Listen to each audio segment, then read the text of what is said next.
Hi hello అందరికీ good evening. ఎలా ఉన్నారు? థ్యాంక్ యూ సో మచ్ నా ఛానల్ ఫాలో అవుతున్నారు. ఇది మా ఆఫీస్లో మా మేడం రసగుల్లా స్వీట్ తీసుకొచ్చారు. ఇది ఒడిస్సా స్పెషల్ అండి. మేము మా ఆఫీస్లో మా కొలీగ్స్కి డిస్ట్రిబ్యూట్ చేస్తున్నాము. చాలా లైట్ స్వీట్, చాలా బాగుంటుంది.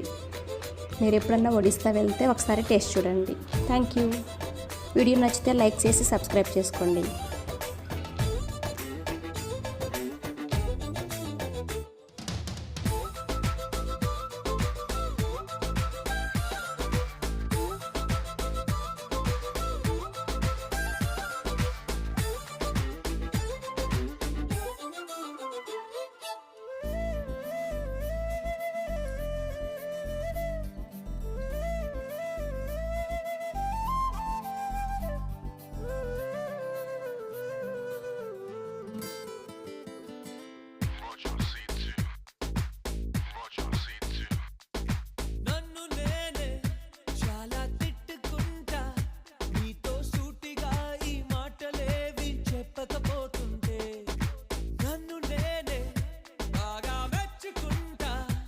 ఏదో చిన్న మాటే నువ్వు నాతో మాట్లాడ